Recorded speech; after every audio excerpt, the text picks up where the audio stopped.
In the autumn of 1761, a wealthy merchant named Thomas Whitmore arrived at the gates of the Covenant Academy for Christian Youth in Salem, Massachusetts, demanding answers about his son's death.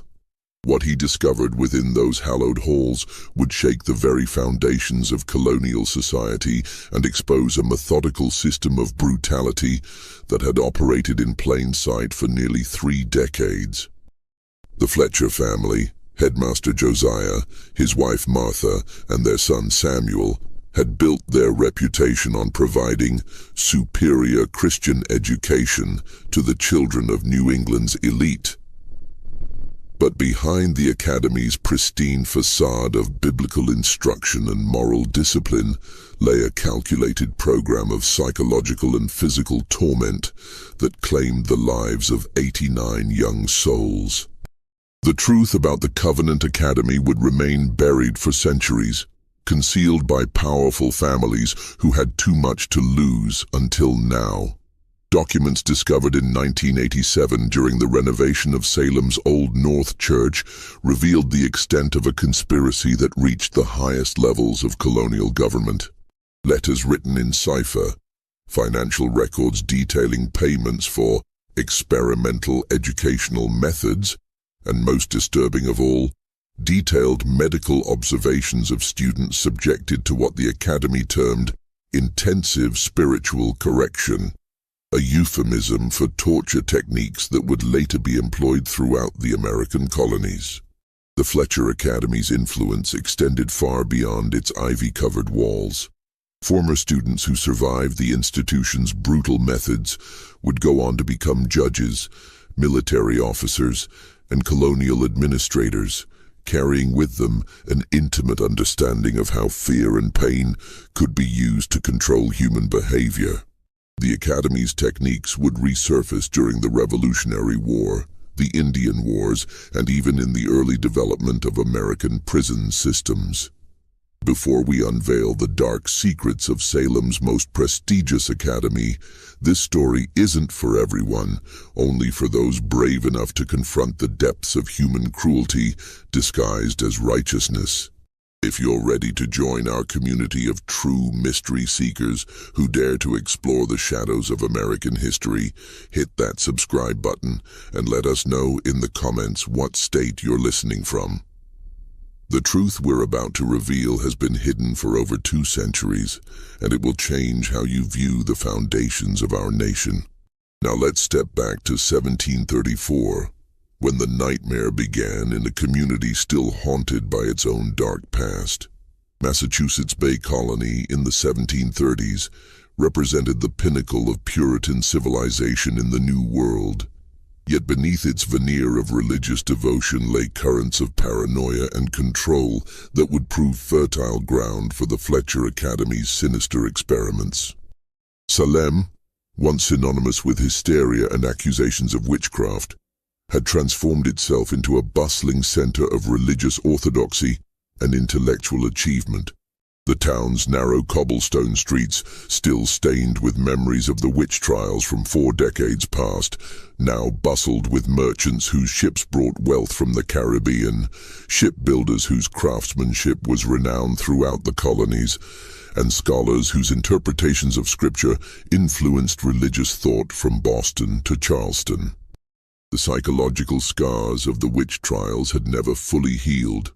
Salem's residents had learned harsh lessons about the dangers of speaking out against authority, the consequences of questioning established religious doctrine, and the swift punishment that awaited those who challenged the social order. This atmosphere of lingering fear and enforced conformity would prove essential to the Fletcher Academy's ability to operate without scrutiny for nearly 3 decades. It was in this environment of religious fervor and social ambition that Josiah Fletcher established his academy in the winter of 1734. A man of imposing stature who stood nearly 6.5 feet tall, Fletcher possessed the rare combination of theological education from Harvard Divinity School and aristocratic connections that made him irresistible to Salem's elite families. His deep-set grey eyes seemed to penetrate the souls of those who spoke with him, and his voice, a resonant bass that could command absolute silence in any room, carried the authority of a man who believed himself to be an instrument of divine will. Fletcher's personal history added to his mystique and credibility. Born in 1685 to a family of prominent Massachusetts ministers, he had witnessed the Salem witch trials as a 9-year-old boy, an experience that he claimed had given him unique insights into the nature of human evil and the necessity of strict spiritual discipline. He often spoke of watching Bridget Bishop's execution from his father's shoulders, describing how the sight of justice being served had inspired his lifelong commitment to rooting out sin and corruption wherever it might hide. His wife, Martha Fletcher, née Thornfield, was equally formidable, a woman whose sharp intellect was matched only by her unwavering belief in the necessity of severe discipline to shape young minds. Martha came from a family of prominent Boston merchants who had made their fortune in the triangular trade, and her dowry had provided the initial funding for the Academy's establishment. At 38 years old, when the Academy opened, she possessed an encyclopedic knowledge of Puritan theology and a talent for psychological manipulation that would prove crucial to the institution's darker purposes. Martha's appearance was deceptively maternal, soft brown hair always pulled back in a severe bun, kind blue eyes that could suddenly turn ice cold when she detected disobedience, and a voice that could shift seamlessly from gentle encouragement to terrifying authority.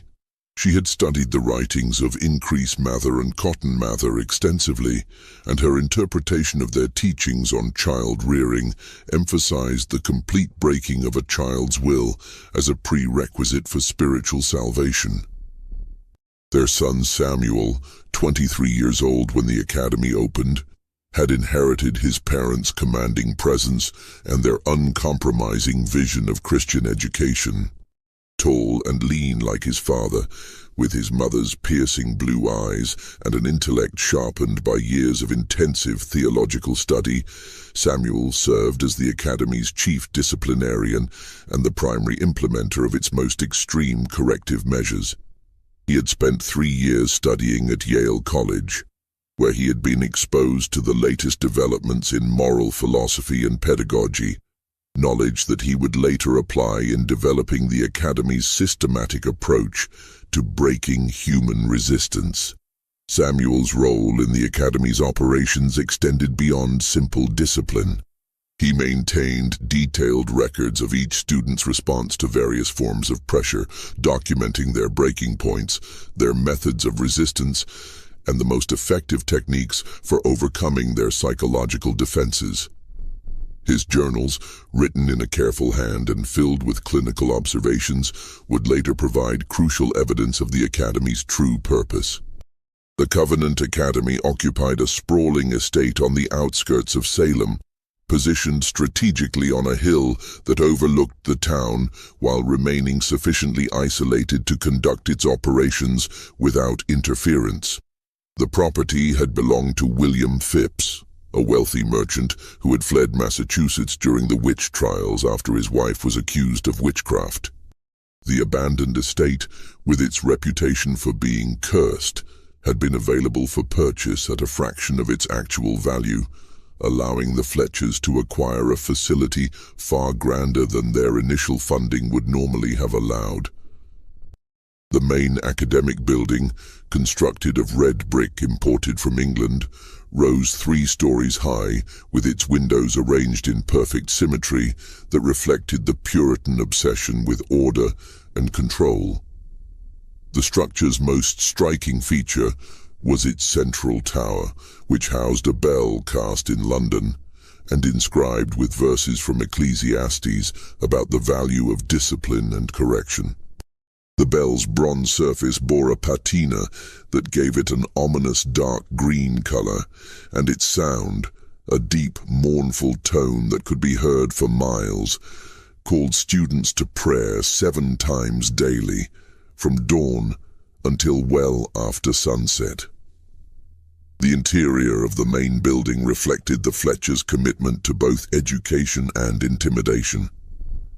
The ground floor contained classrooms with high ceilings and tall windows that let in abundant light during the day, but created deep shadows that seemed to move independently in the flickering candlelight used for evening sessions. The walls were lined with portraits of stern Puritan ministers and biblical scenes depicting divine punishment, creating an atmosphere of constant moral scrutiny. The second floor housed the Academy's library, which contained one of the most extensive collections of theological texts in New England. In addition to standard religious works, the library included treatises on moral philosophy, human nature, and the psychology of spiritual conversion that provided the theoretical foundation for the Academy's experimental methods. A special section, accessible only to the Fletcher family and their most trusted associates, contained works on interrogation techniques, torture methods used during the Spanish Inquisition, and detailed accounts of the Salem witch trials that provided practical guidance for breaking human resistance.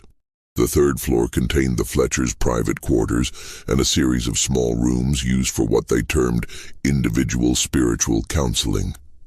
These rooms, each measuring barely 8 feet by 10 feet, were furnished only with a simple wooden chair, a small table containing a Bible and prayer book, and a single candle for illumination.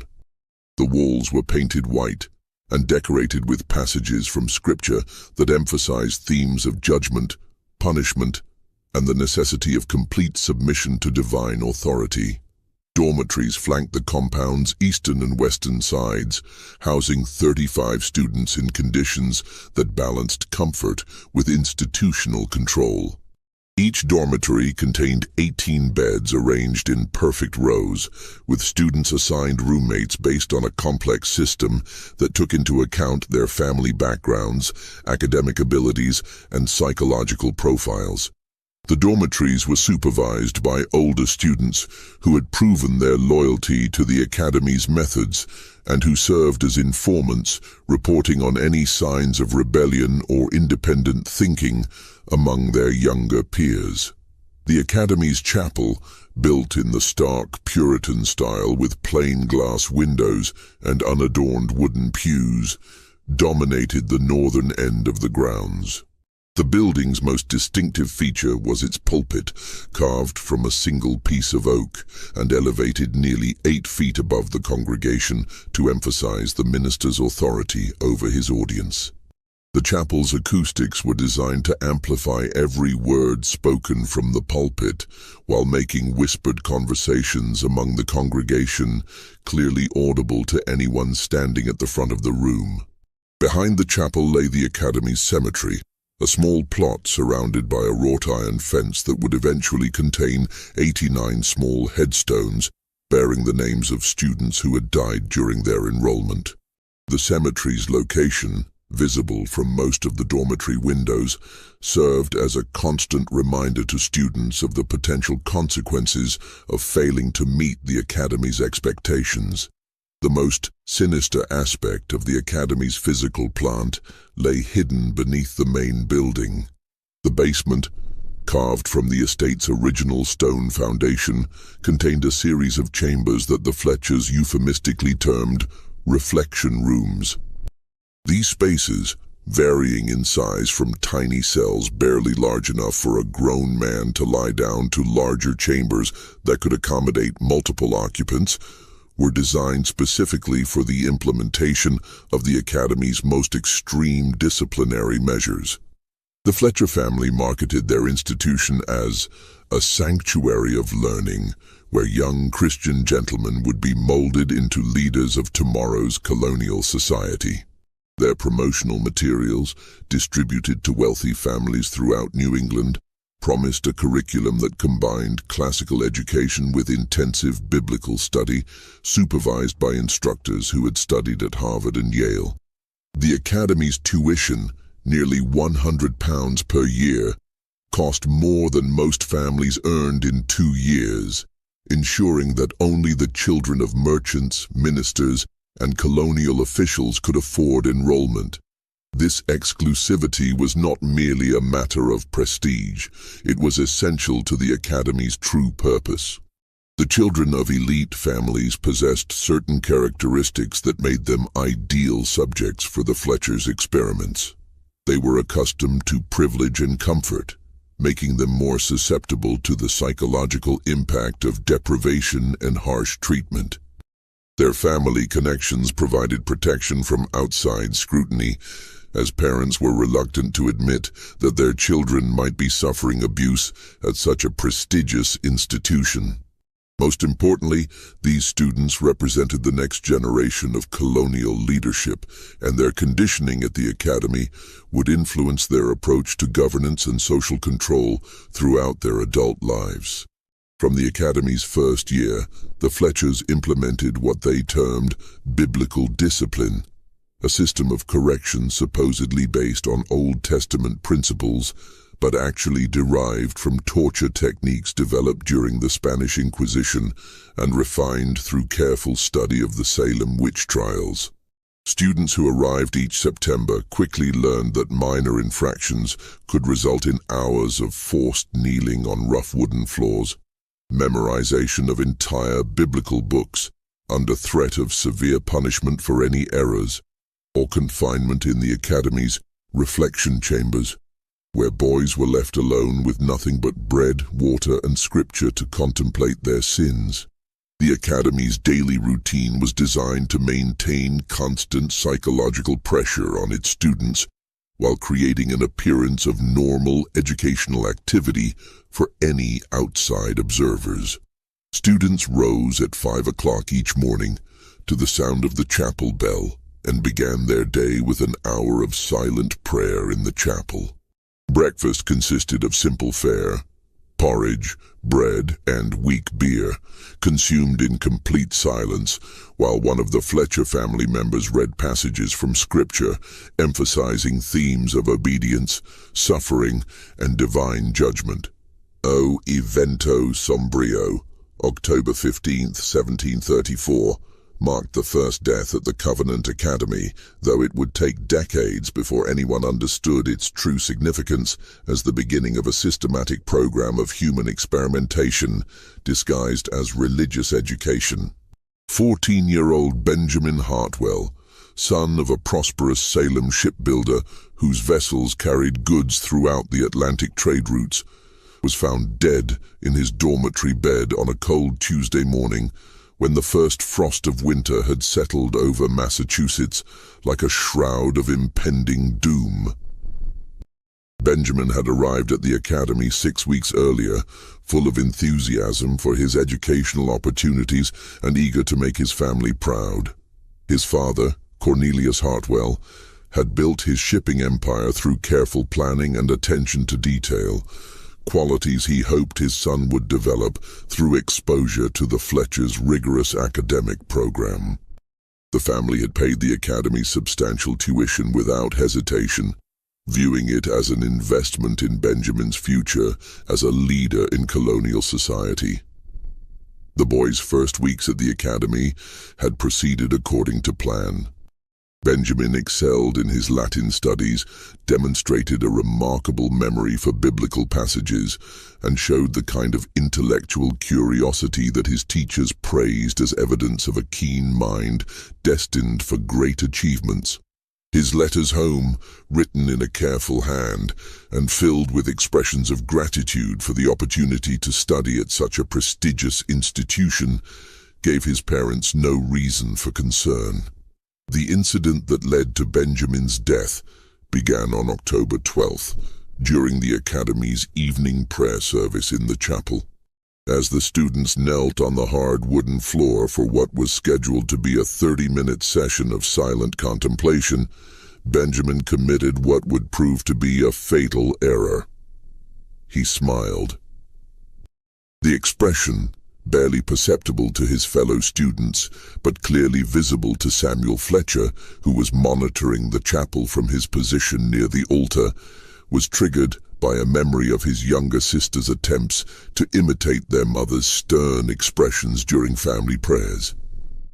Samuel Fletcher's response was swift and decisive. As the prayer session concluded, he approached Benjamin and informed him that his display of levity during sacred worship indicated a dangerous lack of spiritual seriousness that required immediate correction. Benjamin's attempt to explain that he had been thinking of his family only confirmed Samuel's assessment that the boy's mind was insufficiently focused on divine matters. The punishment for Benjamin's transgression was confinement in one of the basement reflection chambers for a period that Samuel described as however long necessary for true repentance to take root in his heart. The chamber assigned to Benjamin measured 6 feet by 8 feet with a vaulted stone ceiling so low that an adult could not stand upright. The walls, carved from the estate's original foundation stones, wept with moisture from the October rains, and the floor consisted of rough wooden planks that had warped over time, creating gaps that allowed cold air to seep up from the earth below. During his 3 days in the reflection chamber, Benjamin was provided with only water and a single piece of bread each morning, delivered by a silent older student who had been instructed to avoid any conversation or expressions of sympathy. The chamber contained no furniture except for a wooden bucket that served as a chamber pot and a single candle that was lit for 1 hour each evening to allow Benjamin to read selected passages from Scripture that emphasized themes of divine punishment and the necessity of complete submission to authority. Martha Fletcher visited Benjamin each evening to conduct what she termed spiritual counseling sessions, extended conversations designed to break down his psychological resistance and extract confessions of various sins and character flaws. These sessions, which lasted between 2 and 4 hours each night, followed a carefully developed pattern that Martha had refined through her study of interrogation techniques used during the Salem witch trials. Martha would begin each session with expressions of maternal concern, speaking in gentle tones about her worry for Benjamin's spiritual welfare and her desire to help him overcome the pride and worldliness that had led to his punishment. She would gradually shift to more aggressive questioning about his thoughts during prayer, his relationships with other students, his feelings about his family, and his understanding of his place in God's divine plan. As the sessions progressed, Martha employed increasingly sophisticated psychological manipulation techniques. She would alternate between promises of mercy and threats of eternal damnation, create false emergencies involving Benjamin's family to test his emotional responses, and present him with impossible theological puzzles designed to demonstrate his intellectual inadequacy and spiritual confusion. By the 3rd day of Benjamin's confinement, the combination of physical deprivation, psychological pressure, and social isolation had begun to take its toll. The older student who delivered his daily ration reported that Benjamin had started talking to himself during the night, reciting biblical passages in a voice that grew increasingly hoarse and desperate. On the morning of October 15th, when the student arrived with Benjamin's bread and water, he found the boy lying motionless on the chamber floor, his eyes fixed open in an expression of terror that suggested his final moments had been filled with unimaginable anguish. The discovery of Benjamin's body created the first test of the Academy's ability to control the narrative surrounding student deaths. Samuel Fletcher immediately summoned his parents, and together they developed a story that would become the template for explaining future fatalities. Benjamin had died of sudden fever brought on by spiritual conviction, a condition that they claimed sometimes affected sensitive young souls when they experienced profound religious awakening. Martha Fletcher personally examined Benjamin's body and pronounced that his peaceful expression indicated he had achieved a state of spiritual ecstasy in his final moments. She claimed to have witnessed similar phenomena during her own religious experiences and assured the other students that Benjamin's death represented the highest form of spiritual achievement possible for a young Christian. The official cause of death, as recorded in the Academy's medical log, was acute fever accompanied by spiritual rapture, resulting in the soul's voluntary departure from earthly concerns. This explanation was supported by a detailed account of Benjamin's final days that portrayed his suffering as a willing embrace of divine discipline, and his death as a blessed release from the burden of mortal existence. Headmaster Fletcher addressed the Academy's students and faculty that evening in the chapel, delivering a sermon that transformed Benjamin's death from a tragedy into an inspiration.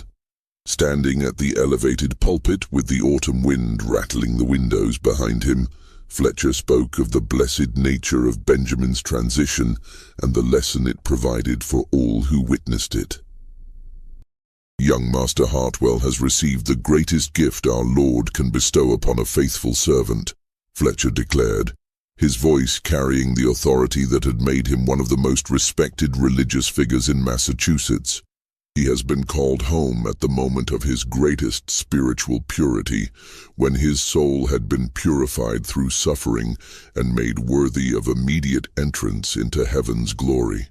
Let his sacrifice serve as inspiration for your own dedication to righteousness and your willingness to embrace whatever trials God may send to test your faith. The students, 32 boys between the ages of 12 and 17, listened to Fletcher's sermon with a mixture of fear and fascination that would characterize their response to the many deaths that would follow. They had witnessed Benjamin's removal from the reflection chamber that morning, had seen his still form carried up the narrow stone stairs by Samuel Fletcher and 2 older students, had noticed his blue lips and the terror frozen in his open eyes. But Fletcher's sermon reframed these disturbing images as evidence of divine favor rather than human cruelty. That evening, as autumn wind rattled the dormitory windows and sent shadows dancing across the walls, whispered conversations among the students revealed the profound impact of Benjamin's death on the Academy's social dynamics. Some boys expressed admiration for Benjamin's spiritual achievement and wondered if they possessed the faith necessary to endure similar trials. Others spoke in hushed tones about the sounds they had heard, echoing from the basement during Benjamin's final night. Cries that had continued until just before dawn, when a sudden silence had fallen over the Academy like a blanket of death. 12-year-old Timothy Morrison, whose father controlled much of Boston's shipping trade and whose family connections made him one of the most influential students at the Academy, confided to his roommate that the sounds from the basement had haunted his dreams. Timothy described hearing what seemed to be prayers spoken in a voice that grew increasingly desperate and incoherent as the night progressed, followed by periods of silence that were somehow more terrifying than the crying itself. But when Timothy attempted to share these observations during the next day's scripture study, Professor Samuel Fletcher's stern gaze silenced him before he could speak. The look that passed between them contained a clear message. Certain subjects were not appropriate for discussion, and students who violated this understanding would find themselves facing consequences far more severe than simple academic discipline. The response from Salem's community to news of Benjamin's death was exactly what the Fletchers had anticipated and carefully orchestrated through their extensive network of religious and social connections. Rather than suspicion or concern about the circumstances surrounding the boy's demise, the community's reaction was an outpouring of sympathy for the Academy and admiration for the spiritual intensity of its educational program. Reverend Cotton Mather, the legendary minister whose sermons had helped fuel the Salem witch trials and whose theological writings continued to influence Puritan thought throughout New England, praised the Fletchers publicly for creating an institution where young men could experience genuine spiritual awakening, even unto the ultimate sacrifice of earthly concerns for heavenly glory. Mather's endorsement, published in the Massachusetts Gazette and reprinted in religious publications throughout the colonies, portrayed Benjamin's death as evidence of the Academy's unprecedented success in fostering deep religious commitment among its students. Several wealthy families immediately submitted applications for their own sons after reading Mather's praise, viewing Benjamin's death as confirmation of the Academy's ability to produce the kind of spiritual transformation that they believed would serve their children well in their future careers as colonial leaders. The Academy's waiting list grew from a handful of names to more than 50 prospective students within weeks of Benjamin's death, forcing the Fletchers to become even more selective in their admission process. This increased demand for enrollment allowed the Fletchers to implement additional screening procedures designed to identify students who would be most suitable for their experimental program. They began requiring extensive interviews with both parents and prospective students, detailed medical examinations to assess physical resilience, and psychological evaluations that helped determine each applicant's likely response to various forms of pressure and manipulation. The years following Benjamin Hartwell's death established a pattern that would define the Covenant Academy for the next 2 decades, transforming it from an educational institution into a laboratory for human experimentation, where the boundaries between discipline and torture became increasingly blurred.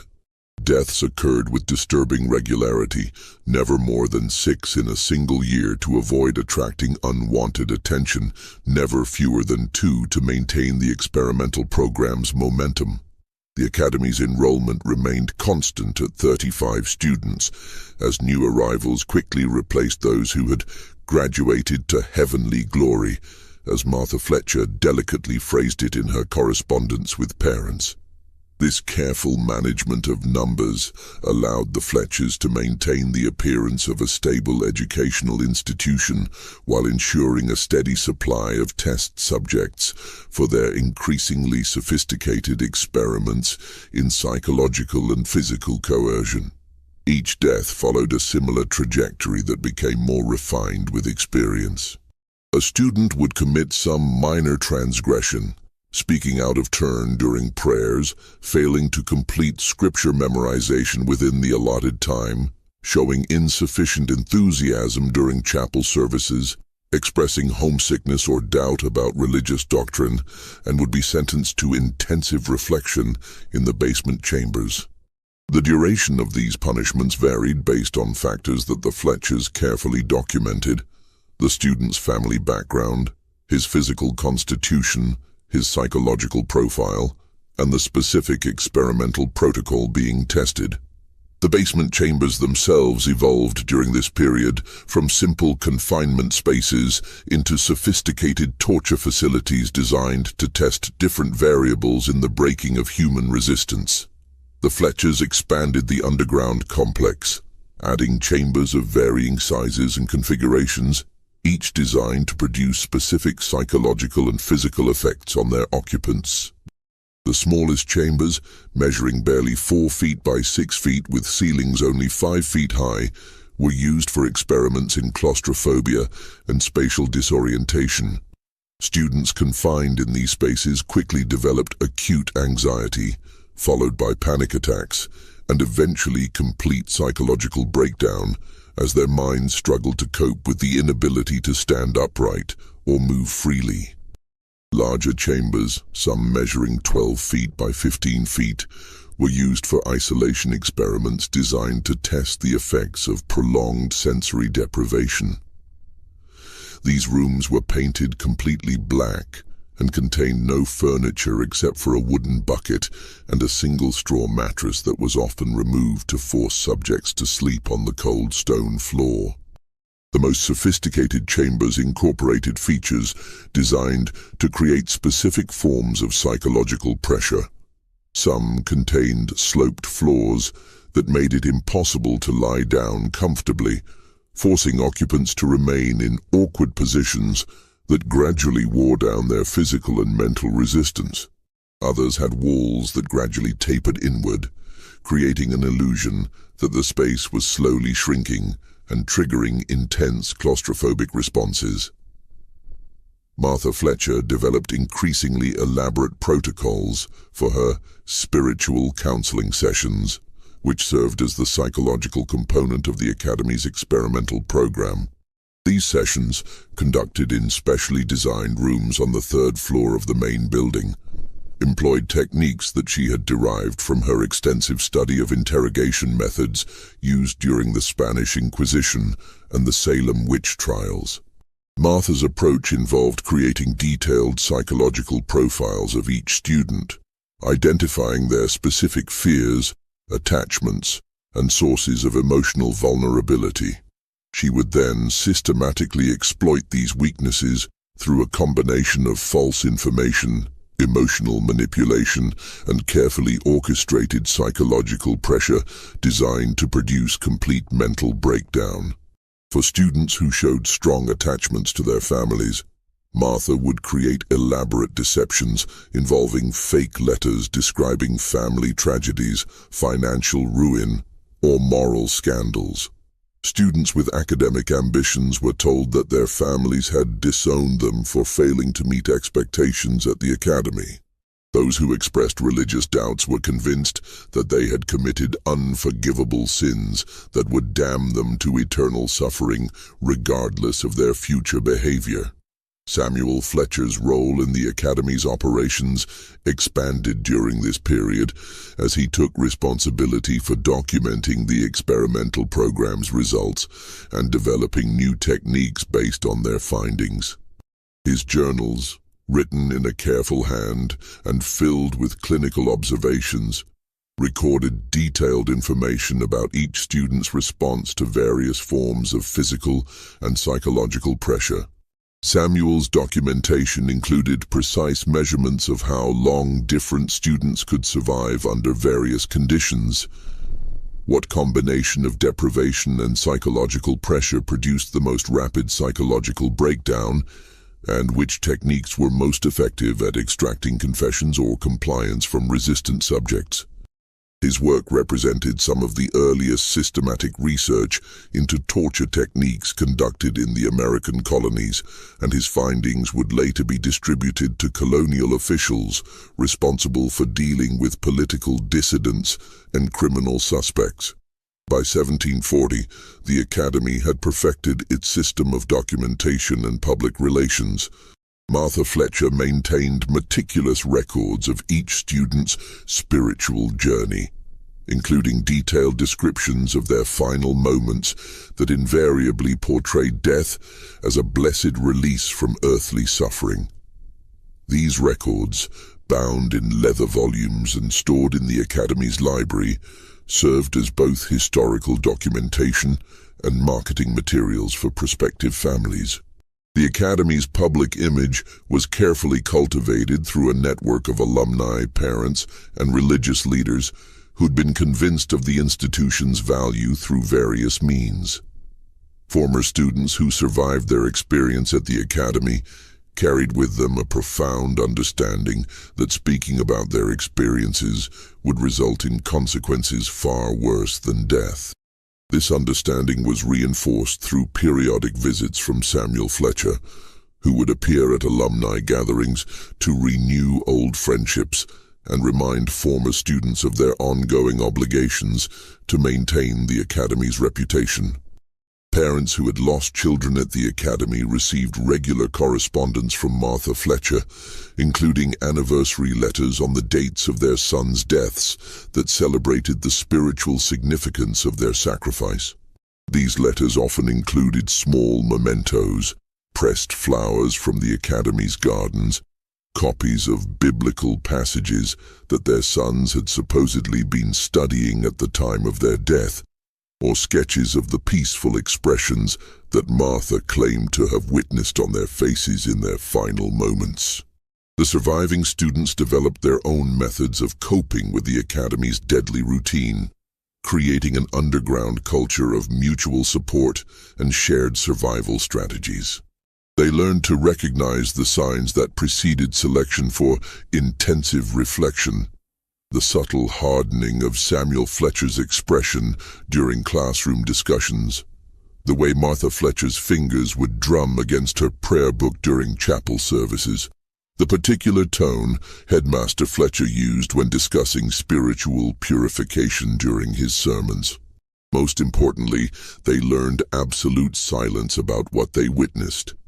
This silence was maintained through a combination of terror and indoctrination that made the students complicit in the academy's operations.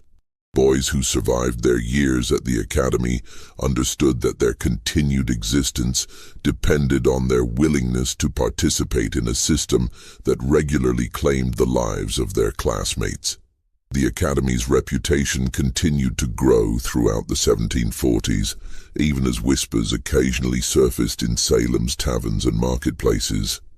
Some citizens noted the unusually high mortality rate among the academy's students, but these concerns were quickly dismissed by the town's influential families, many of whom had financial or social connections to the institution. Dr. Ephraim Wilkins, Salem's most respected physician, occasionally raised questions about the medical explanations provided for student deaths at the academy. Wilkins had examined several of the bodies and noted physical evidence that seemed inconsistent with the spiritual fever diagnosis that the Fletchers routinely provided. However, his concerns were addressed through a combination of social pressure and financial incentives that convinced him to accept the academy's explanations without further investigation. The few individuals who attempted to investigate more deeply found themselves facing social ostracism or economic pressure that forced them to abandon their inquiries. Thomas Blackwood, a local magistrate who had begun asking questions about the academy's operations after receiving an anonymous letter describing suspicious activities on the campus, was suddenly faced with accusations of financial impropriety that forced him to resign from his position and leave Salem entirely. Salem's religious establishment provided crucial support for the academy's continued operation during this period. Local ministers regularly visited the campus to deliver guest sermons, and several prominent theologians praised the Fletchers' educational methods in published treatises that were distributed throughout New England. The Academy's chapel hosted some of the most prestigious religious ceremonies in Massachusetts, including the ordination of several ministers who would later become leaders in the Great Awakening Revival movement. Reverend Jonathan Edwards, whose theological writings would profoundly influence American Protestant thought for generations, visited the Academy in 1743 and delivered a sermon praising the Fletchers' commitment to breaking the natural depravity of young hearts through whatever means divine providence might require. Edwards' endorsement was particularly valuable because of his reputation as one of the most brilliant theological minds of his generation, and his support helped silence critics who might otherwise have questioned the Academy's methods. Yet beneath this veneer of respectability, the Academy's true purpose was gradually revealing itself to a small circle of colonial officials who had been briefed on the experimental program's objectives. The Fletchers were not simply running a school. They were conducting systematic research into human endurance and control that would provide valuable intelligence for colonial authorities seeking more effective methods of maintaining social order in an increasingly restive population. The techniques developed at the Academy were being tested in response to growing concerns among colonial leaders about the loyalty of the population as tensions with Britain continued to escalate. The methods of psychological manipulation and physical coercion that the Fletchers perfected would prove invaluable for dealing with political dissidents, religious minorities, and anyone else who challenged the established order. The winter of 1747 brought an unexpected complication to the Academy's operations that would ultimately lead to its exposure more than a decade later. Jonathan Prescott, a 16-year-old student whose father served as chief magistrate for Essex County, began maintaining a secret journal documenting the daily activities at the Covenant Academy. Unlike his fellow students, who had learned to suppress their observations and emotions as a survival mechanism, Jonathan possessed an analytical mind and an unshakable moral conviction that compelled him to record what he witnessed, regardless of the personal risk involved. Jonathan came from a family with a distinguished history of public service in Massachusetts. His grandfather had served as a judge during the Salem witch trials, and his father, Magistrate William Prescott, was widely respected for his fairness and integrity in dealing with legal matters throughout Essex County. The Prescott family's reputation for moral courage and intellectual honesty had been carefully cultivated over 3 generations, and Jonathan had been raised with a strong sense of duty to document and bear witness to injustice wherever he encountered it. Jonathan's journal, written in a careful hand and hidden within the binding of his prayer book, through an ingenious method he had developed using a small knife and considerable patience, contained detailed accounts of the Academy's punishment system that would later prove crucial to understanding the full scope of the Fletchers' experimental program. He documented the dimensions of the basement reflection chambers, noting that they varied in size from tiny cells barely large enough for a child to lie down to larger spaces that could accommodate multiple occupants. More significantly, Jonathan began to discern patterns in the Fletchers' selection of victims that revealed the systematic nature of their operations. His observations, recorded with the precision of a trained researcher despite his youth, showed that the Academy's disciplinary system was not random punishment for infractions, but rather a carefully designed program for testing different variables in human psychology and physiology. "The masters do not choose randomly among us for their special attentions," Jonathan wrote in an entry dated February 12, 1748. "They observe each student with the care of natural philosophers studying specimens, noting which among us possess the strongest will, the greatest capacity for independent thought, or the most resilient constitution. Those who show signs of natural leadership, who ask penetrating questions during scripture study, or who demonstrate unusual physical stamina, are marked for what they term advanced spiritual development." Jonathan's analysis revealed that the Fletchers had developed a sophisticated classification system for categorizing students based on their potential value as experimental subjects. Students with strong family connections were often subjected to psychological experiments designed to test the effectiveness of various forms of emotional manipulation. Those from families with military backgrounds were used to test physical endurance and pain tolerance. Students who showed exceptional intelligence were subjected to complex psychological experiments designed to determine the most effective methods for breaking intellectual resistance to authority. Most disturbing of all, Jonathan discovered that the Academy was maintaining detailed correspondence with colonial officials regarding the effectiveness of various torture techniques being developed and tested on the students. These officials, including high-ranking members of the Massachusetts colonial government, were providing funding for the experimental program and receiving regular reports on its progress. Jonathan's fears about his own situation proved prescient as winter progressed into spring.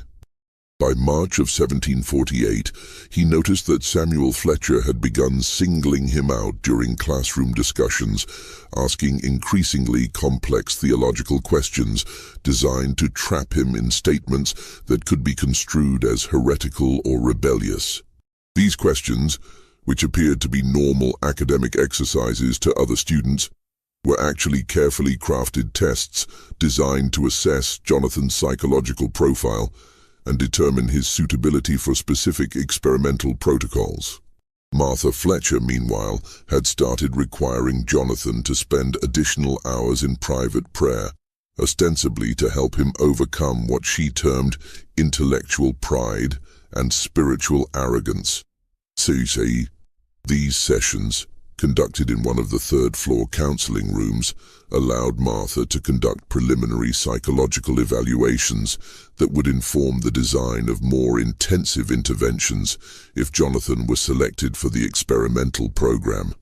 As winter gave way to spring, Jonathan made a discovery that would fundamentally change his understanding of the Academy's true purpose and place it within a broader context of colonial policy and social control.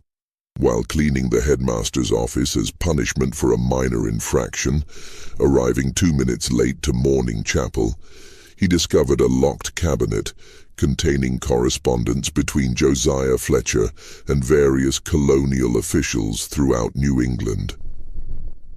The letters, which Jonathan managed to read during several clandestine visits to the office over the course of 3 weeks, revealed that the Covenant Academy was part of a larger network of institutions throughout the colonies that were developing techniques for what the correspondence euphemistically termed enhanced spiritual correction. These methods were being tested specifically for their potential application in dealing with political dissidents, religious minorities, criminal suspects, and anyone else who might challenge colonial authority. One letter, dated September 1747, and signed by Thomas Hutchinson, a high-ranking official in the Massachusetts colonial government, praised Fletcher's work in developing methods of spiritual correction that achieved desired behavioral modifications while maintaining plausible explanations for any unfortunate outcomes that may result from the implementation of such techniques. The letter went on to discuss plans for expanding the program to other educational institutions throughout New England, with particular emphasis on facilities that served the children of families whose loyalty to colonial authority might be questioned. Another document, bearing the seal of the governor's office, outlined the strategic importance of the Academy's work in preparing for what the writer termed the inevitable challenges to established order that will arise as tensions with the mother country continue to escalate. The document specifically mentioned the value of having colonial leaders who had been conditioned through early exposure to understand the absolute necessity of maintaining social control through whatever means circumstances might require. Perhaps most chilling was a detailed report written by Samuel Fletcher and addressed to a committee of colonial officials describing the development of interrogation techniques that could extract reliable information from suspects while leaving minimal physical evidence of coercion. The report included precise descriptions of psychological pressure methods, optimal duration for various forms of deprivation, and recommendations for combining physical and mental torture to achieve maximum effectiveness. Jonathan realized that the students who died at the Academy were not random victims of excessive religious discipline, but carefully selected test subjects in a systematic program of torture and psychological manipulation designed to develop techniques that would be used throughout the colonial justice system. The Academy served as a laboratory where the methods of breaking human resistance could be refined and perfected under the cover of Christian education, with the added benefit that the victims came from families too prestigious to risk public scandal by questioning the institution's methods. This revelation coincided with increasing pressure from the Fletcher family as Jonathan's name appeared more frequently in Martha Fletcher's reports of students requiring additional spiritual guidance. He began to receive invitations to private conferences with the headmaster that felt more like interrogations than educational meetings, with Josiah Fletcher asking probing questions about Jonathan's family's political views, his own thoughts about colonial governance, and his understanding of the proper relationship between individual conscience and institutional authority. The other students, sensing the danger surrounding their classmate, began to distance themselves from Jonathan in accordance with survival instincts that had been honed by years of witnessing the consequences of association with those marked for special attention. This isolation was particularly painful for Jonathan, who had formed genuine friendships with several of his fellow students, but he understood that their behavior was driven by fear rather than callousness. During this period, Jonathan also began to notice changes in the academy's physical environment that suggested preparations for more intensive experimental activities.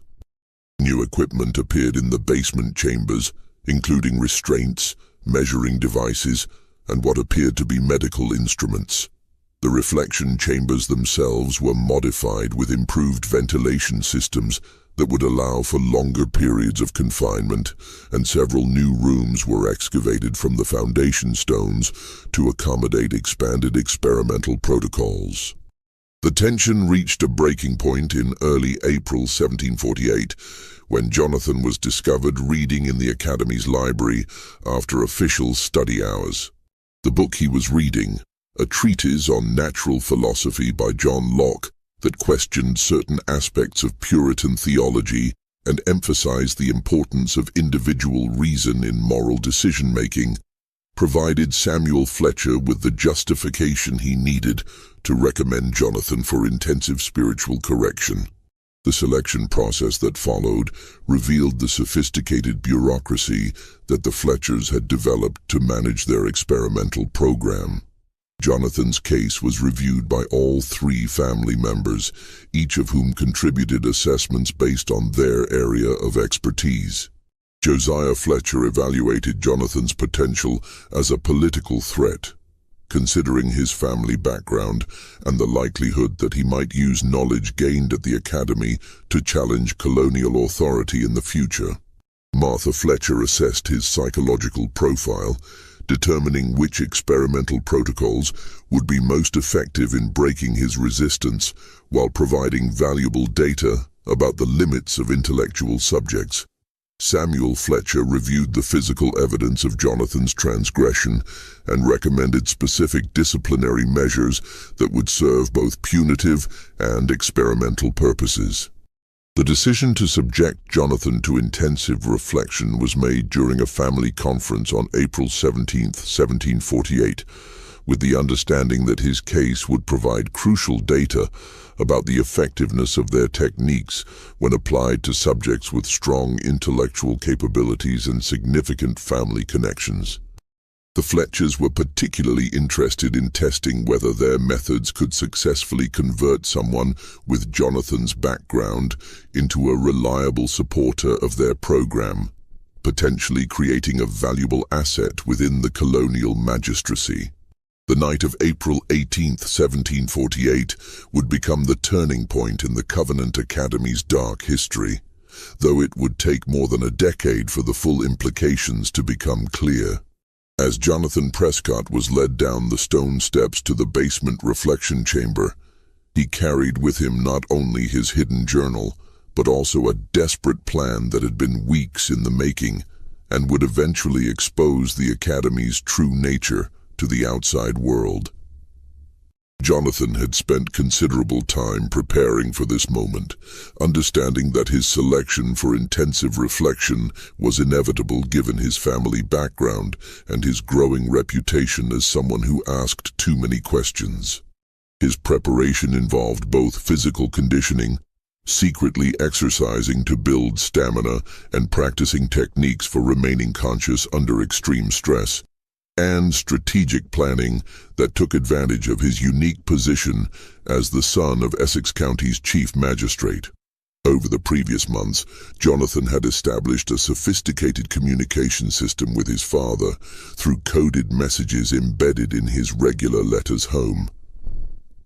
These codes, based on classical references that would be meaningful to an educated reader but invisible to casual observers, had allowed Jonathan to convey detailed information about the Academy's operations without alerting the Fletcher family to his surveillance activities. Chief Magistrate William Prescott, a shrewd man who had noticed subtle changes in his son's correspondence over the past year, had begun his own quiet investigation into the Academy's operations. Using his official authority and network of contacts throughout the colonial government, Prescott had uncovered disturbing evidence about the institution's true purpose and its connections to a broader program of social control being implemented throughout New England. The reflection chamber assigned to Jonathan was one of the Academy's newer facilities, measuring 8 feet by 10 feet with a vaulted stone ceiling that rose to nearly 7 feet at its highest point. Unlike the older chambers, this one contained several features that reflected the Fletchers' growing sophistication in designing spaces for psychological torture. A small iron grate near the ceiling provided minimal ventilation and a thin stream of light during daylight hours, while specially designed acoustics ensured that any sounds made by the chamber's occupant would be clearly audible to observers stationed in an adjacent monitoring room. The chamber's walls bore evidence of its previous occupants in the form of carved messages, scratched tallies marking days of confinement, and dark stains that Jonathan preferred not to examine too closely. Most disturbing were the iron rings set into the stone walls at various heights, clearly designed to accommodate restraints that could secure a prisoner in positions that would maximize both physical discomfort and psychological intimidation. As the heavy wooden door closed behind him with a sound that seemed to echo through his bones, Jonathan began implementing the survival strategy he had developed during weeks of careful planning. He had secreted away small amounts of food during the previous weeks, hiding them in the lining of his jacket, using techniques learned from his study of smuggling methods employed by colonial merchants seeking to avoid British customs duties. More importantly, Jonathan had prepared detailed documentation of the Academy's operations, written in a cipher based on Latin conjugations that only someone with classical education would be able to decode. This documentation, which included maps of the basement level, descriptions of torture techniques he had witnessed, and copies of correspondence he had seen in the headmaster's office, was hidden in multiple locations throughout the chamber where previous occupants had carved desperate messages into the stone walls. The first 3 days of Jonathan's confinement proceeded according to the Academy's established experimental protocol. He received his daily ration of bread and water delivered by Thomas Whitmore's son Marcus, a 15-year-old student who had been selected for this duty specifically because his father's wealth and influence made him unlikely to show sympathy for Academy victims. Marcus delivered the rations in complete silence, avoiding eye contact and speaking only to recite a brief prayer asking God to grant Jonathan the wisdom to embrace his suffering as a path to spiritual enlightenment. The psychological pressure intensified each evening when Martha Fletcher conducted her spiritual counseling sessions in the chamber itself, transforming the small space into an interrogation room where she employed increasingly sophisticated techniques designed to break down Jonathan's mental resistance. These sessions, which lasted between 3 and 6 hours each night, represented the culmination of Martha's years of study in psychological manipulation and her practical experience in breaking the will of dozens of previous subjects. Martha's approach with Jonathan was particularly systematic because of his intellectual capabilities and family connections. She began each session by expressing maternal concern for his welfare, speaking in gentle tones about her worry for his spiritual condition and her desire to help him overcome the pride and independence that had led to his current situation. She would then gradually shift to more aggressive questioning about his beliefs, his relationship with other students, his family's political affiliations, and his understanding of his proper place in colonial society. As the sessions progressed, Martha employed psychological techniques that revealed the sophisticated nature of the Academy's experimental program. She created false emergencies involving Jonathan's family to test his emotional responses, presented him with impossible theological puzzles designed to demonstrate his intellectual inadequacy, and systematically attacked every aspect of his identity and belief system in an effort to create complete psychological breakdown. Your father's position as magistrate has been called into question by reports of his son's heretical behavior, Martha informed Jonathan during their third session, producing what appeared to be official correspondence bearing the colonial seal. The governor himself has expressed concern about whether a man whose own child rebels against proper religious authority can be trusted with matters of public justice. Your continued resistance to spiritual correction is destroying your family's reputation and threatening their financial security. The documents Martha showed Jonathan were elaborate forgeries, but her knowledge of colonial politics and her understanding of his family's specific vulnerabilities made her deceptions remarkably convincing. She described in precise detail the mechanisms by which his father could be removed from office, the financial consequences that would follow, and the social ostracism that would destroy the Prescott family's standing in Massachusetts society. By the fourth day, however, Jonathan's extensive preparation began to pay dividends. While his body showed the expected signs of physical deprivation, weight loss, fatigue, and difficulty concentrating, his mind remained sharp enough to continue documenting his experiences and to recognize the sophisticated nature of Martha's psychological manipulation techniques. During the periods when he was alone in the chamber, Jonathan carved new messages into the stone walls using a metal fragment he had concealed in his shoe. These messages, written in his cipher, provided detailed accounts of the interrogation techniques being used against him, descriptions of the psychological pressure methods Martha employed, and most importantly, his growing understanding of the scientific methodology behind the Fletcher family's approach to breaking human resistance. Jonathan's analysis revealed that the Academy's torture program was not the product of religious fanaticism or sadistic pleasure, but rather a carefully designed research project with specific experimental objectives. Each student's responses to various forms of physical and psychological pressure were meticulously recorded, analyzed, and used to refine techniques that would be employed throughout the colonial justice system. The basement level contained multiple chambers of different sizes and configurations, each designed to test different variables in the process of breaking human resistance. Some chambers were used to study the effects of complete isolation. Others tested responses to various forms of physical discomfort, and still others were designed to evaluate the effectiveness of different psychological pressure techniques. On the fifth day, something unprecedented occurred that would fundamentally alter the trajectory of both Jonathan's ordeal and the Academy's operations.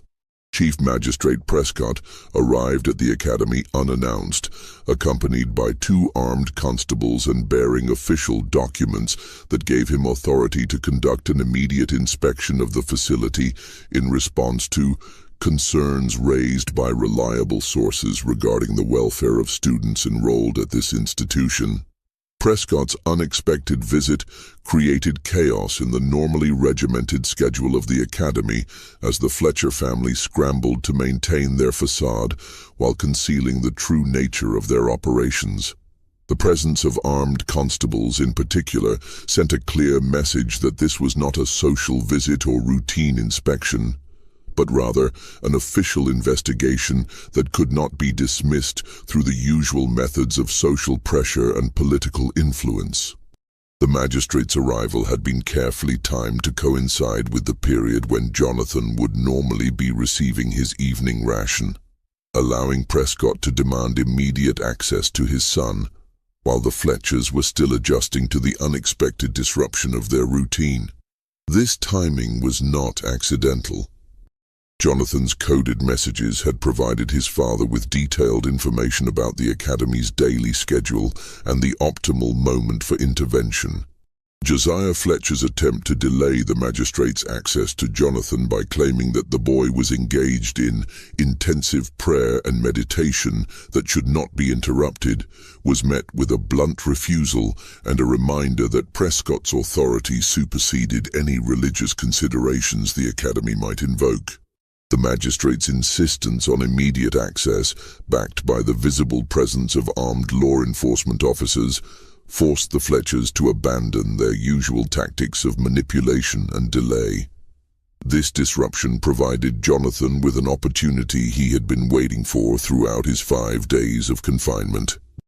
During the confusion created by his father's arrival and the Fletchers' desperate attempts to control the situation, he managed to slip his journal and other crucial documentation through the ventilation grate in his chamber, where they fell into a gap between the building's foundation stones that had been created by decades of settling and water damage. The evidence would remain hidden in this location for over a decade, protected from discovery by the narrow space and the fact that the Fletchers had no reason to suspect that detailed documentation of their activities had been preserved in such an inaccessible location. The survival of this evidence would ultimately prove crucial to exposing the full scope of the Academy's crimes when it was finally recovered during Thomas Whitmore's investigation in 1761. When the heavy door to Jonathan's chamber was finally opened, the scene that greeted Chief Magistrate Prescott provided immediate evidence of the true nature of the Academy's spiritual correction program.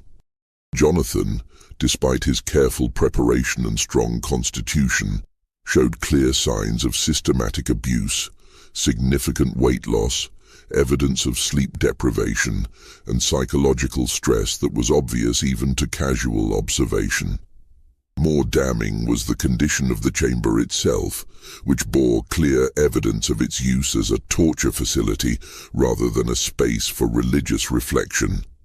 The iron restraints set into the walls, the carved messages left by previous occupants, and the overall design of the space made it impossible for the Fletchers to maintain their claim that they were simply providing enhanced religious education for their students.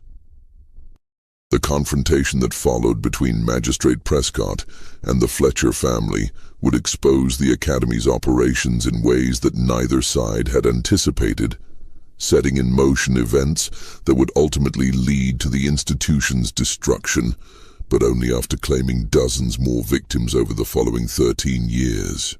The confrontation between Chief Magistrate William Prescott and the Fletcher family on that April evening in 1748 would expose the Academy's operations in ways that neither side anticipated, revealing the true scope of a conspiracy that reached into the highest levels of colonial government and involved systematic human experimentation disguised as religious education. Prescott, a man whose position required him to navigate the complex and often treacherous politics of colonial Massachusetts, had arrived at the Academy armed with more than paternal concern.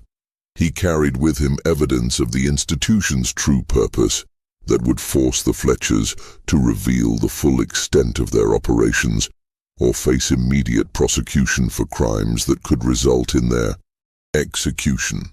During the weeks preceding his dramatic intervention, Prescott had conducted his own exhaustive investigation into the Academy's unusually high mortality rate and its connections to a broader network of experimental facilities operating throughout New England.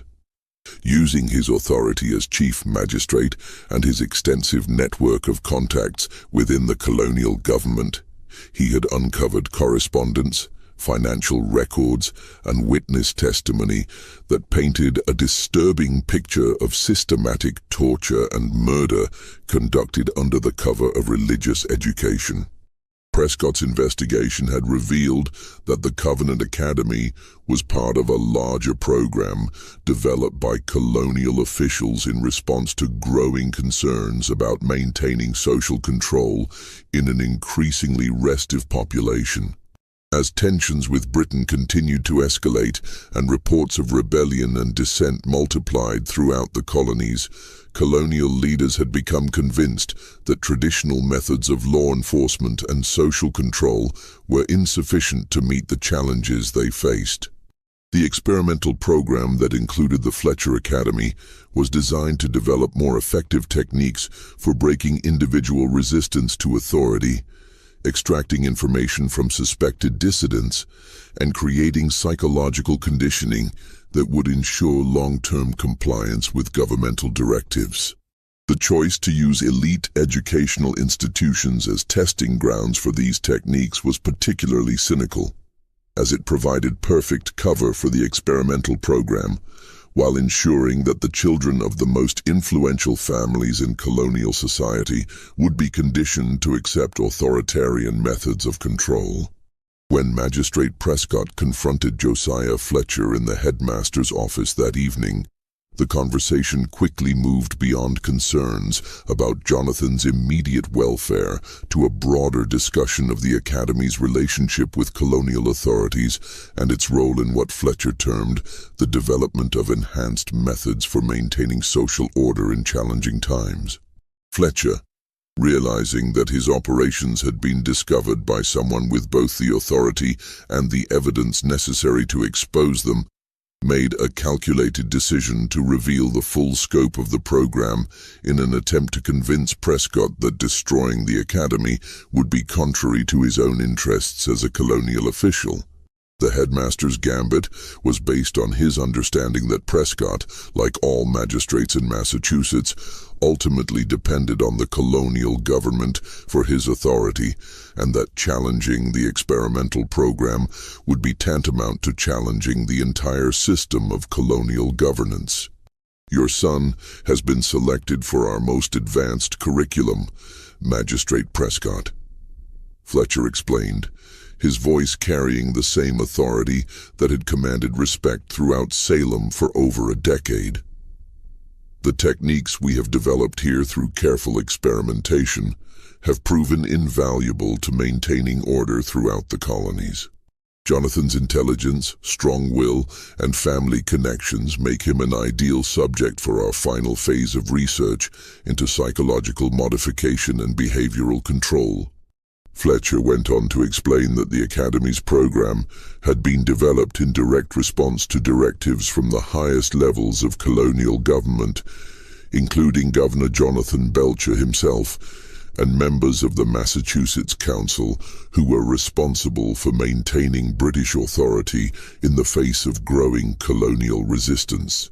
The students who died during the experimental process were not unfortunate casualties of excessive discipline, but necessary sacrifices in the development of techniques that would ensure the stability of colonial society as tensions with Britain continued to escalate. The headmaster produced detailed correspondence from colonial officials that authorized and funded the experimental program, including letters from Thomas Hutchinson, who would later become the last civilian governor of Massachusetts before the Revolution. These documents revealed that the Academy's work was considered essential to colonial security, and that its techniques were already being implemented in other facilities throughout New England and the other colonies. "We have developed methods that can break the strongest will, extract the most carefully guarded secrets, and transform even the most rebellious individual into a reliable supporter of established authority," Fletcher continued, his tone becoming increasingly confident as he sensed that Prescott was beginning to understand the implications of challenging such a well-connected program.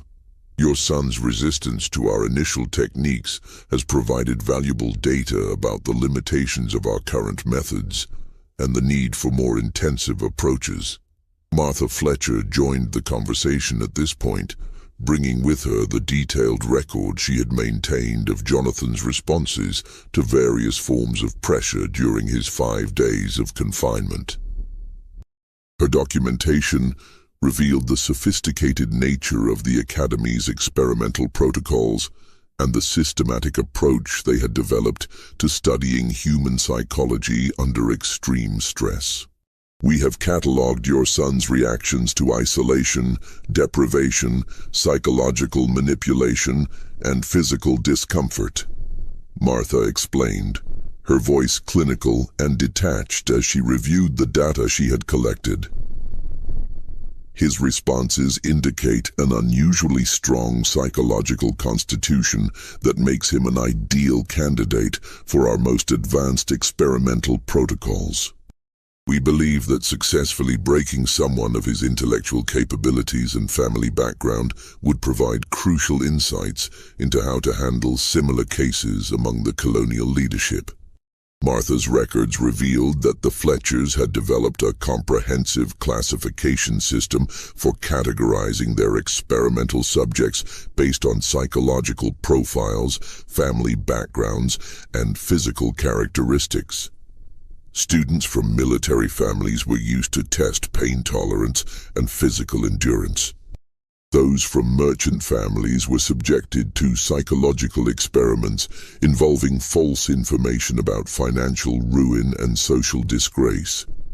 Children of religious leaders were exposed to techniques designed to break their faith and create dependency on alternative authority figures.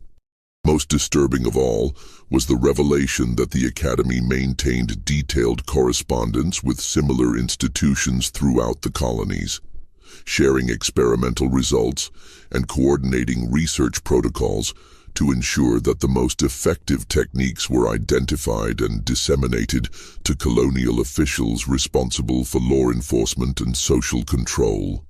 Samuel Fletcher contributed his own documentation to the discussion, producing journals filled with precise observations about the physiological and psychological effects of various torture techniques on different types of subjects.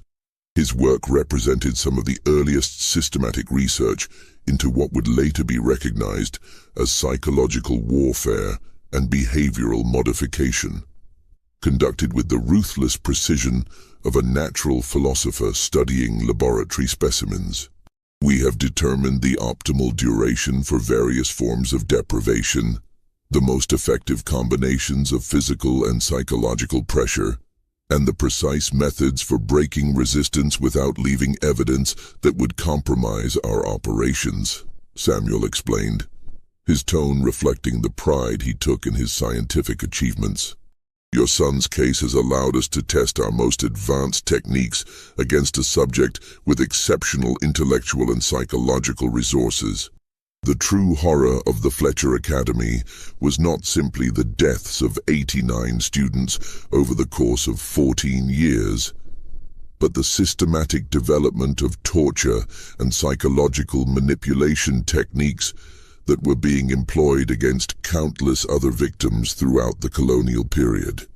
The Academy served as a prototype for methods of control and intimidation that would later be used against political dissidents, religious minorities, suspected criminals, and anyone who challenged the established order.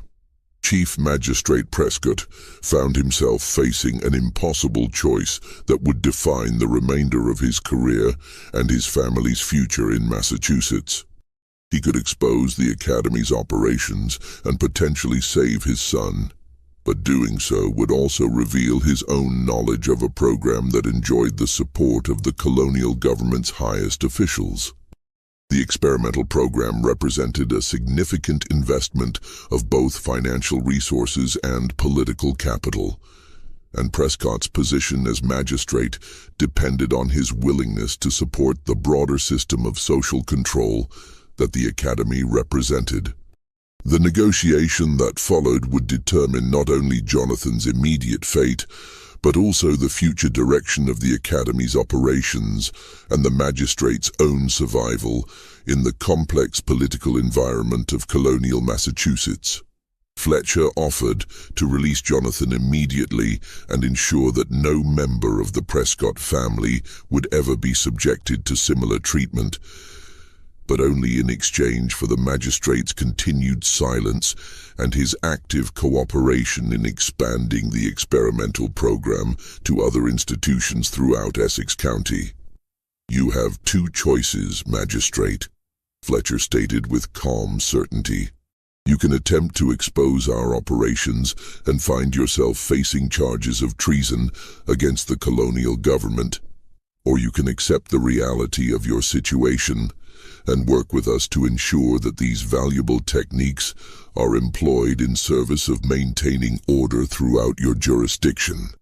Your son's experience here has demonstrated the effectiveness of our methods, but it has also shown us the need for more subtle approaches when dealing with subjects from influential families."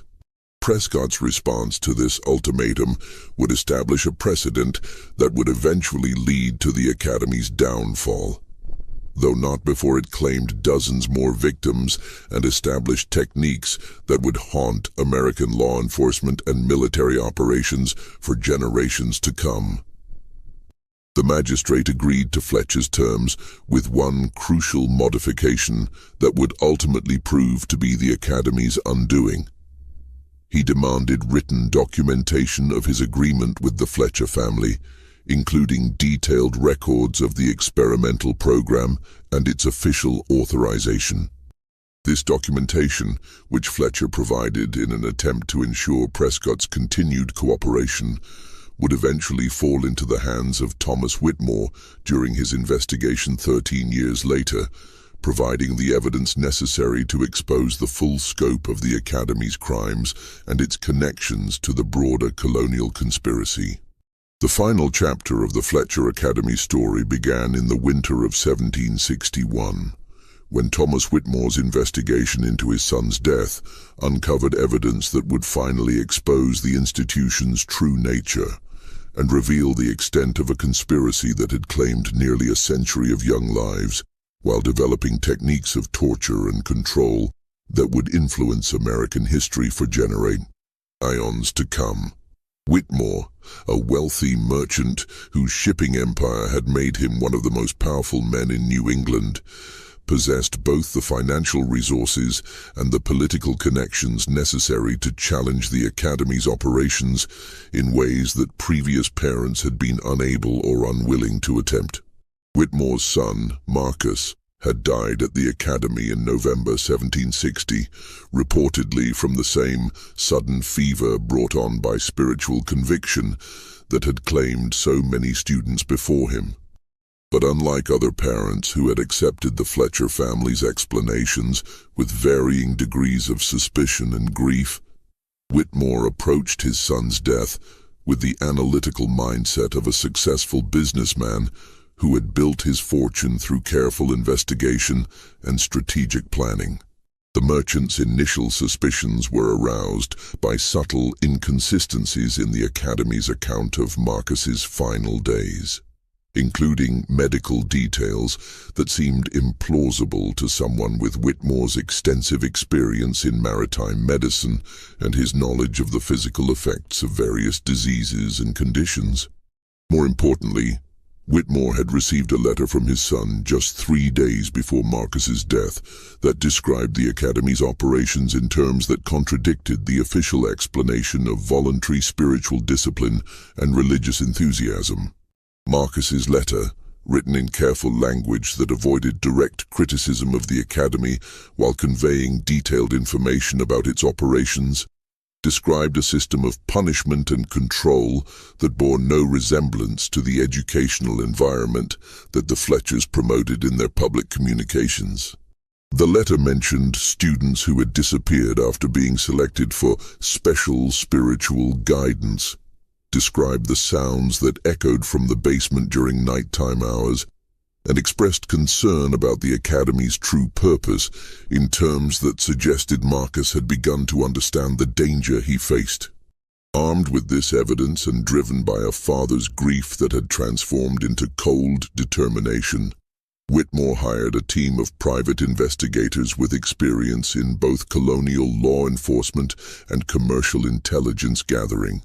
These investigators, led by former magistrate Thomas Blackwood, the same man who had been forced to leave Salem 13 years earlier after asking too many questions about the academy, began a systematic examination of the institution's operations that would ultimately uncover evidence of crimes spanning nearly 3 decades. The breakthrough in Whitmore's investigation came when Blackwood's team discovered Jonathan Prescott's journal and other documentation hidden in the foundation stones of the basement reflection chambers. This evidence, preserved in remarkable condition by the dry environment and narrow space that had protected it from discovery, provided detailed accounts of the Academy's experimental protocols, descriptions of torture techniques that had been developed and tested on students, and most crucially, copies of correspondence that revealed the program's connections to colonial officials throughout New England. Jonathan's documentation proved that the Fletcher Academy was not an isolated case of institutional abuse, but rather a key component of a broader network of experimental facilities that had been operating throughout the colonies for decades. The techniques developed at the Academy had been disseminated to other institutions, employed by colonial law enforcement agencies, and even exported to British military operations in other parts of the Empire. The journal entries revealed the sophisticated nature of the Academy's experimental program, including detailed descriptions of different types of torture chambers, systematic approaches to psychological manipulation, and careful documentation of how different subjects responded to various forms of pressure.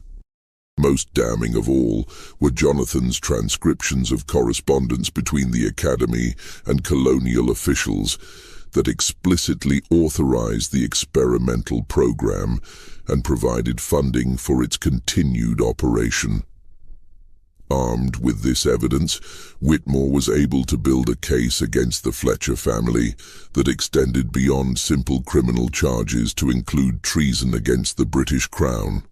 The Academy's experimental program had been conducted without proper authorization from British authorities, and many of the techniques that had been developed were being used by colonial officials to undermine royal authority rather than support it.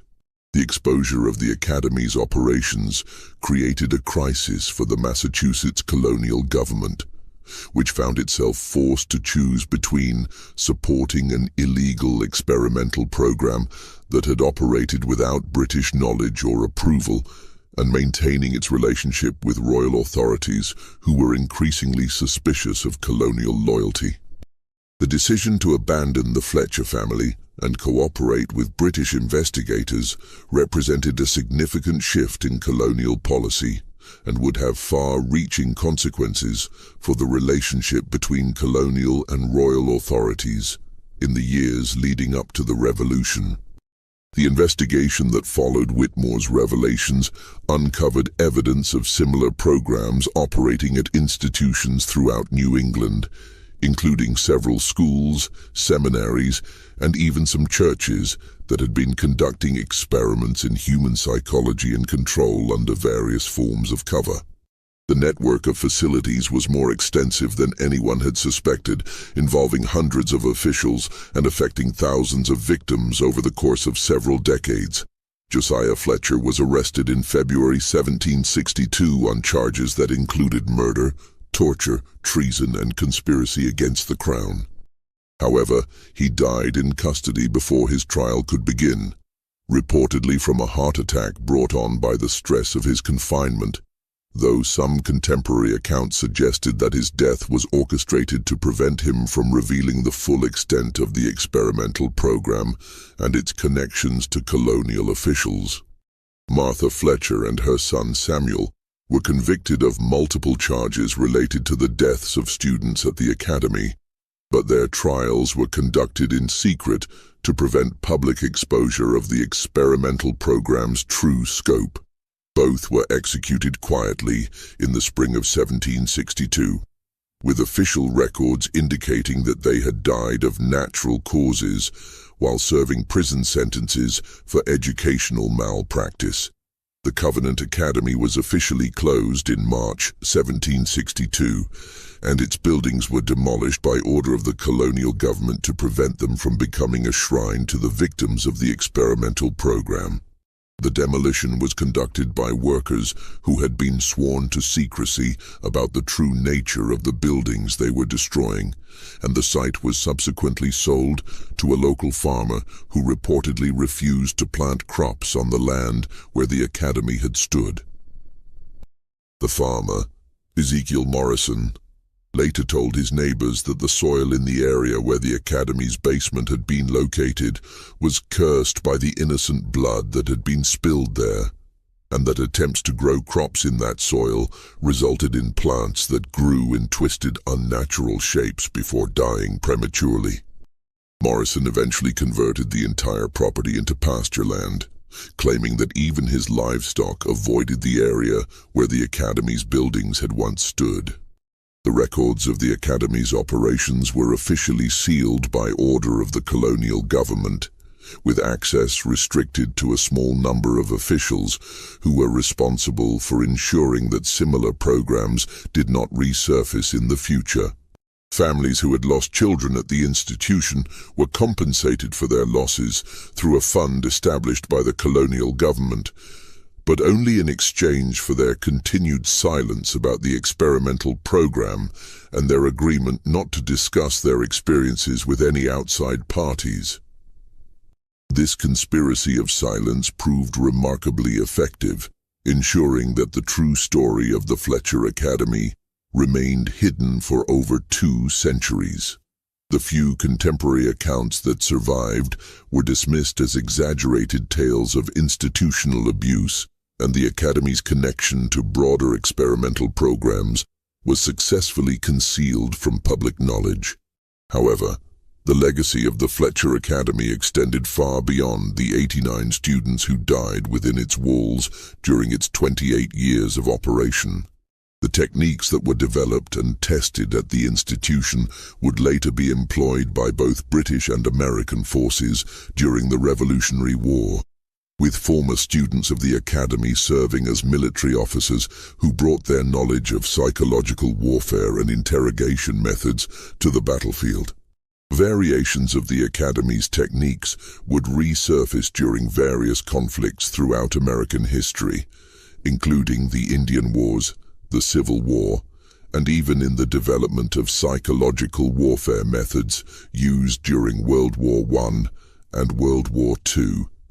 The systematic approach to breaking human resistance that the Fletchers pioneered would influence American military and law enforcement practices for generations, often without any awareness of the origins of these techniques in the torture chambers of a colonial academy.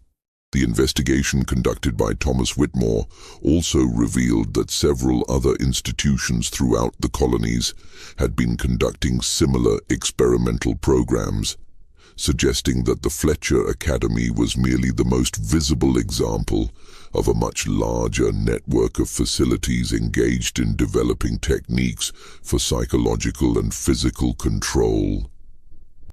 The exposure of these operations led to significant reforms in colonial education policy and the establishment of oversight mechanisms designed to prevent similar abuses in the future. The families who survived the Academy's closure carried with them a profound understanding of the fragility of human rights and the importance of maintaining vigilance against institutional abuse. Many of these families would later become leaders in the movement for American independence, driven in part by their experiences with the arbitrary exercise of governmental power and their understanding of how easily educational and religious institutions could be corrupted when they operated without proper oversight or accountability. The story of the Covenant Academy serves as a particularly American example of how the pursuit of power and social control can corrupt even the most seemingly noble institutions. The Academy's legacy reminds us that the combination of religious authority, educational prestige, and political support can create conditions that allow systematic abuse to flourish for decades without detection or intervention. The techniques developed at the Fletcher Academy would continue to influence American approaches to law enforcement, military operations, and social control well into the modern era, often without any awareness of their origins in the experimental torture chambers of colonial Massachusetts. The Academy's story demonstrates how institutional knowledge of torture and psychological manipulation can be passed down through generations, becoming embedded in official practices and procedures without any recognition of its morally corrupt origins. Thomas Whitmore's investigation also established important precedents for holding educational institutions accountable for their treatment of students and for ensuring that claims of religious or academic freedom cannot be used to shield systematic abuse from public scrutiny. The legal mechanisms that were developed to prosecute the Fletcher family would later be used in other cases involving institutional abuse throughout American history. The final irony of the Fletcher Academy's story lies in the fact that its experimental techniques, originally developed to strengthen colonial control and maintain British authority, would ultimately be turned against the British themselves during the Revolutionary War. Former students and officials who had been involved in the Academy's operations would use their knowledge of psychological warfare and interrogation methods to support the American cause, demonstrating how tools of oppression can sometimes be repurposed in service of liberation. The discovery of the Academy's true nature also highlighted the importance of documentation and record-keeping in exposing institutional abuse. Jonathan Prescott's journal, hidden for over a decade in the foundation stones of the Academy's basement, provided the crucial evidence necessary to understand the full scope of the experimental program and its connections to broader colonial policies. This dark chapter in American colonial history reminds us that the institutions we trust with the education and welfare of our children must be subject to constant scrutiny and accountability. The Fletcher Academy's ability to operate for nearly 3 decades without effective oversight demonstrates the dangers of combining institutional prestige with claims of religious or educational authority, and the importance of maintaining robust mechanisms for investigating and preventing abuse. The legacy of the 89 students who died at the Covenant Academy extends far beyond their individual tragedies to encompass the broader lessons their suffering can teach us about the nature of institutional power, the importance of individual rights, and the constant vigilance required to prevent the corruption of educational and religious institutions. Their story serves as a permanent reminder that the price of freedom is eternal watchfulness, and that the most dangerous threats to human dignity often come disguised as efforts to improve and educate. What are your thoughts on this disturbing chapter of colonial American history? Do you believe that similar programs might have operated in other locations throughout early America, or that techniques developed during this period continued to influence American institutions into the modern era? The story of the Fletcher Academy raises important questions about how we can prevent institutional abuse while maintaining respect for educational and religious freedom. Share your theories and reflections in the comments below, and if you found this investigation as compelling and chilling as we did, make sure to subscribe and hit that notification bell for more hidden stories from America's past. The truth about our history is often darker and more complex than we imagine, but it's only by confronting these difficult truths that we can ensure they are never repeated, and that we remain vigilant against similar abuses in our own time.